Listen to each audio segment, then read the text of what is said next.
वर्तमान समय में हमारे भारत देश की आधी जनसंख्या का प्रतिनिधित्व महिलाएं ही करती हैं। इसका मतलब देश के विकास में महिलाओं का योगदान पुरुष के बराबर है, मगर अपनी सभी भूमिकाओं में निपुण होने के बावजूद भी आज के आधुनिक युग में महिला पुरुष से पीछे खड़ी दिखाई देती हैं। पौराणिक समाज की स्थिति से तुलना करें तो यह तो साफ है कि हालात में बहुत सुधार हुआ है।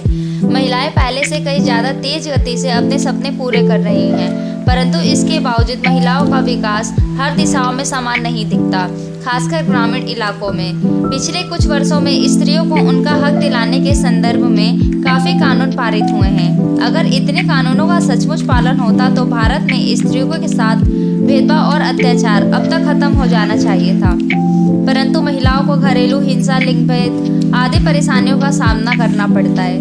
लेकिन अगर महिलाओं को उनके कानूनी अधिकारों के बारे में संपूर्ण जानकारी होगी तो वो किसी भी प्रताड़ना का शिकार होने से पहले उसके खिलाफ आवाज़ उठा सकती हैं। इसलिए हमारी संस्था संजीवनी फिलैंथ्रोपिक ऑर्गेनाइजेशन आपको आपके उस अधिकारों से अवगत कराएगी जिन अधिकारों के बारे में महिलाओं को जानकारी होना अति आवश्यक है। पहला अधिकार, दहेज निषेध अधिनियम। भारत में दहेज प्रथा को रोकने के लिए 1 मई 1961 को दहेज निषेध अधिनियम लागू किया गया था। इस अधिनियम के अनुसार दहेज लेना या दहेज देना दंडनीय अपराध है। अगर कोई इस अधिनियम का उल्लंघन करता है तो उसे कम से कम 5 वर्ष की अवधि के लिए कारावास की सजा हो सकती है। दूसरा अधिकार, बाल विवाह प्रतिषेध अधिनियम। 1 नवंबर 2007 को भारत में बाल विवाह निषेध अधिनियम 2006 लागू हुआ, जिसके तहत विवाह की न्यूनतम आयु बालिकाओं के लिए 18 वर्ष और बालकों के लिए 21 वर्ष निर्धारित की गई है। तीसरा अधिकार, गर्भपात का अधिकार। भारतीय कानून के अनुसार गर्भपात कराना अपराध की श्रेणी में आता है, लेकिन गर्भ की वजह से यदि किसी महिला के स्वास्थ्य को खतरा हो तो वह गर्भपात करा सकती है। ऐसी स्थिति में उसका गर्भपात वैध माना जाएगा। साथ ही कोई व्यक्ति महिला की सहमति के बिना उसे गर्भपात के लिए बाध्य नहीं कर सकता।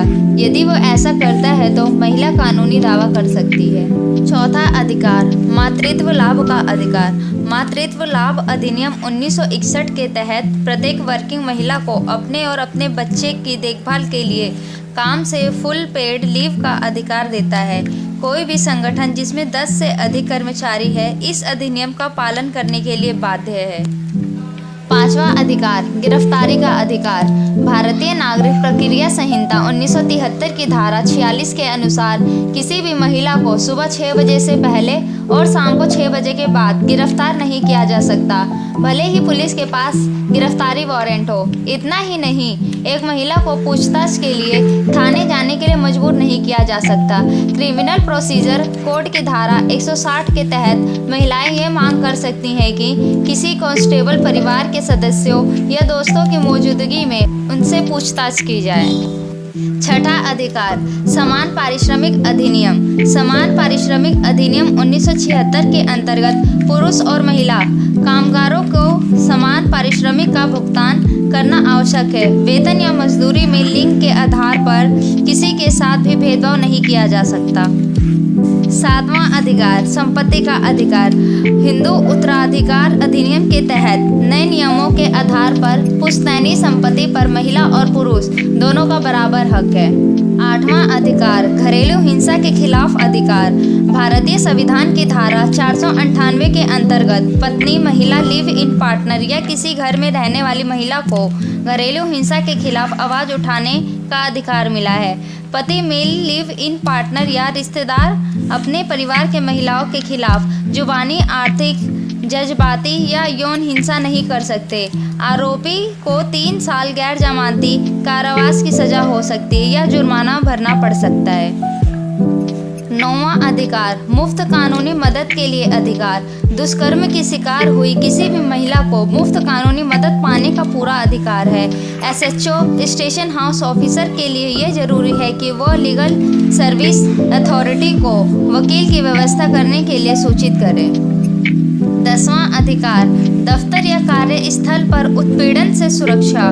कार्यस्थल पर महिलाओं के साथ यौन उत्पीड़न होता है तो उसे शिकायत दर्ज कराने का अधिकार है। 11वां अधिकार, कन्या भ्रूण हत्या के खिलाफ अधिकार। भारत के हर नागरिक का यह कर्तव्य है कि वह एक महिला को उसके मूल अधिकार, जीने के अधिकार का अनुभव करने दे। गर्भाधान और प्रसव से पूर्व पहचान करने की तकनीक, लिंग चयन पर रोक अधिनियम पीसीपी एनडीटी कन्या भ्रूण हत्या के खिलाफ अधिकार देता है।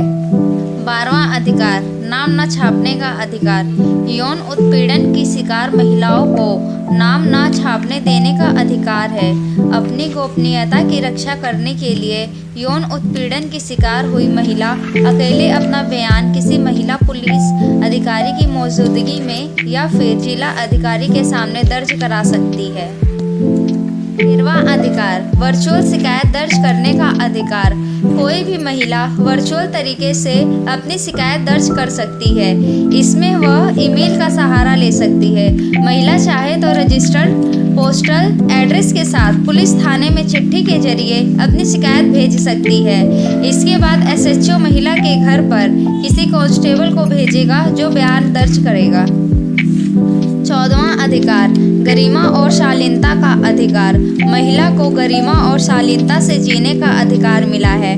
किसी मामले में अगर महिला आरोपी है, उसके साथ कोई मेडिकल परीक्षण हो रहा है, तो यह काम किसी दूसरी महिला की मौजूदगी में ही होना चाहिए। 15वां अधिकार, महिला का पीछा नहीं कर सकते। आईपीसी की धारा 354D के तहत वैसे किसी भी व्यक्ति के खिलाफ कानूनी कार्रवाई होगी जो किसी महिला का पीछा करे, बार बार मना करने के बावजूद संपर्क करने की कोशिश करे या किसी भी इलेक्ट्रॉनिक कम्युनिकेशन जैसे इंटरनेट, ईमेल के जरिए मॉनिटर करने की कोशिश करे। 16वां अधिकार, अशोभनीय भाषा का नहीं कर सकते इस्तेमाल। किसी महिला उसके रूप या शरीर के किसी अंग को किसी भी तरह से अशोभनीय, अपमानजनक या सार्वजनिक नैतिकता को भ्रष्ट करने वाले रूप में प्रदर्शित नहीं कर सकते। ऐसा करना एक दंडनीय अपराध है। इसके अलावा लिव इन रिलेशनशिप में महिला पार्टनर को वही दर्जा प्राप्त है जो किसी विवाहिता को मिलता है।